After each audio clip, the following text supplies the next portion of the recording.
Hey guys, I have been gone from the group for what feels like forever when in really it's only been a few weeks. But I really sort of disappeared without much of an explanation. I left a few blog posts simply explaining a bit about why I needed a break and sort of disappeared, but I never really fully explained what exactly happened. Now, a lot of you know that I seek professional mental health service as well as trying to do it myself and with help from other people. And in England, the NHS mental health service isn't that great. Some services towards it are amazing, like cognitive behavioural therapy, that was amazing, whereas others really need some improving, and you are literally sort of like a yo-yo. You are tossed between different services trying to find some right support for you, and you never really seem to fully get a good sort of grip on anyone, and you're sort of tossed between them all, never really feeling completely comfortable with them. And I'd been these last few weeks I'd sort of been tossed around between them all, and I got sent to see a psychiatrist. Now, for people who've seen a psychiatrist, you probably know what I'm gonna say. When you see a psychiatrist, they literally are there to analyse everything you've done from birth to your age now. I was questioned from literally like to what I did as a baby, child, teenager, now, every friendship I've had, every relationship I've had, every movement I made was questioned from when I was born to the day I am today, and it was really, really hard. I wasn't expecting such a hard time. You know, when you go to an appointment, you normally booked for an hour, and I was in there just shy of 2 hours, and it was a lot of questions, and it felt more like an interrogation than sort of someone helping me. But I know to get to the bottom of the problem, you really need to be questioned. And I came away from the psychiatrist a complete and utter mess. I was mentally wrecked. I was a mess. I didn't know who I was. It was like everything I sort of thought about myself was now thrown up in the air, and I had no clue. I was questioning every movement I made, just like the psychiatrist did, and I was really struggling to try and get a balance again with all this new information that had been analysed, and I was finding it really, really difficult. And I sort of went into a bit of a funk where I just didn't know who I was anymore. I just had no clue who I was, what to do, or anything like that. I was questioning every movement I made. Also, you know that I have some physical health issues as well, and these past few weeks they have been an absolute nightmare.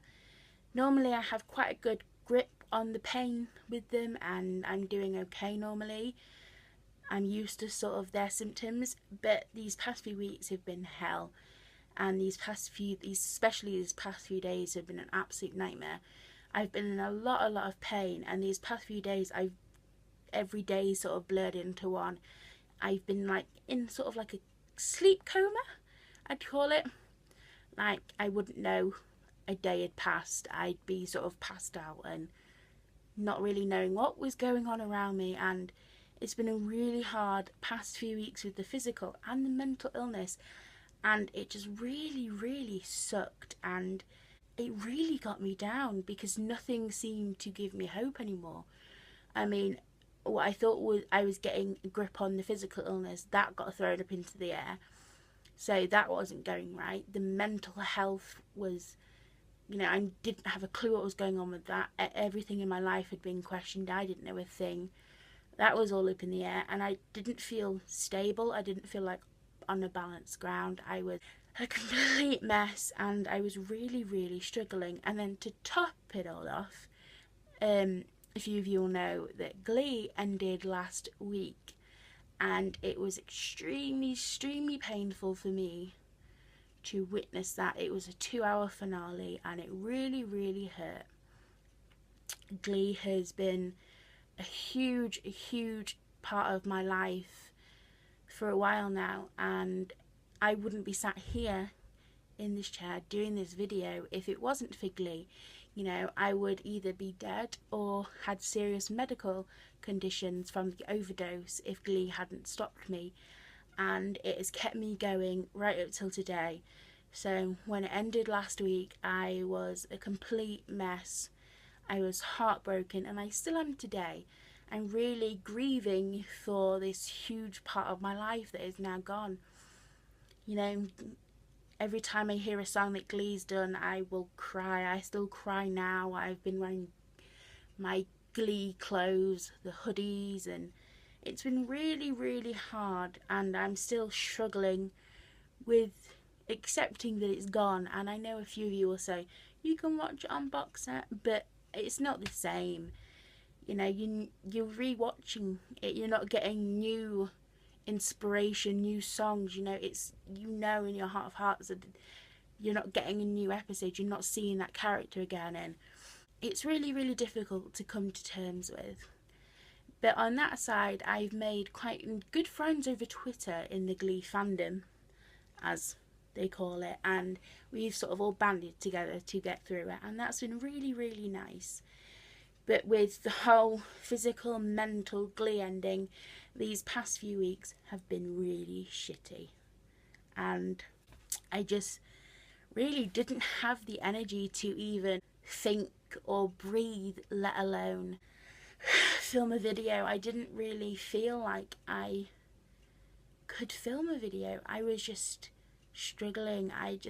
How could I film a video with not knowing who I was or any of that? I was just very, very sort of down, depressed, and an emotional wreck, and I was really, really struggling, and I just had nothing to say.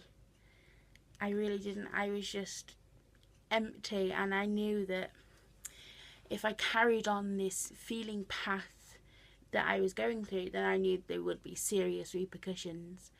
And even though I'm still very, very sort of up and out with the whole mental health thing and the physical health, and I'm still absolutely heartbroken over Glee ending, you know, you've got to carry on. Because if I don't choose the path to carry on, then eventually I'm just going to get worse and worse and worse into a place that no one can help me from. And it's just not worth it. You know, I have such a good support system at home. My family are amazing. They've been with me from the beginning, and they're still there today, always behind me, ready to catch me when I fall, being very, very supportive. I have a lovely neighbours where I live now, and they always stop and talk to you in the halls. And when they smile at you, especially the cute baby smiles at you, you can't be sad when a baby smiles. You just can't, because they're so cute. And you realise that all those good things start to build up that little bit of hope that you lost. And I realised that if I seriously continued the way I was going, there was nothing, no one was going to be able to come and pick me up from it, and I knew that I had to do it myself. Being a part of the mental health service is really, really tough. It's a lot of waiting, it is a lot of being tossed around and never knowing, and you know, but it's a choice you make if you really don't think you can handle it by yourself, and I don't think I can handle it by myself. You know, I do need extra support in the sense of a professional, but I also know that I help a lot talking to you guys, hearing other people's stories, and hearing real stories rather than stuff they learn in a textbook. So even though it's really, really hard to go through, I am still going through it. And I think I might do a video what it's like to be in mental health service, because a lot of you ask, what's it, you know, is it worth it? Is it worth the waiting, the pain of going to see professional help? So maybe I'll do a video about what it's like to be part of a mental health service. Now guys, just because I disappear for a few weeks, that doesn't mean the group disappears. A few of you have wondered if when I go, does the group stop? And it doesn't. Just because there's no vlogs or blogs and there's no picture quotes or anything like that doesn't mean the group stops. You guys can still talk to each other. You can post on the pages, you can post on Twitter, anything like that. Just because I disappear and I have a really bad time doesn't mean you guys, you know, the group isn't just me. Sure, I created it and I do the vlogs and blogs, but that doesn't mean it's me. We're part of a group. You know, if without you guys, I'd be talking to no one. But there's a lot of us, and we're still here today fighting. So just because I disappear, whether it be for a few weeks or a few days, that doesn't mean the group ends. And speaking of the group, in a week and a bit, Sprinkle of Courage is officially 1 year old. The group turns 1 on the 10th of April, and I'm really, really excited. I can't believe that it's already been a year since I had this nutty idea to start a support group, and I can't believe how big it's gotten. So let me know if you guys have any ideas what we could do to celebrate a year of Sprinkle of Courage, because I really want to do something special for it. And also, I've had a few people approach me about writing blogs because they want to tell their story, and I think it'd be really interesting to get another side, another point of view on their depression, mental illness, or anything like that, what they feel like and their outlook on a mental illness. So if any other people really want to do blogs, then get in touch with me and we'll work it out. And I know a few of you are like not publicly out in the mental illness sort of way and don't want your name out there, then that's fine. You can just be known as anonymous. Thanks for watching this week's video. All the links to the relevant Sprinkle of Courage pages are in the description box, and I'll see you soon.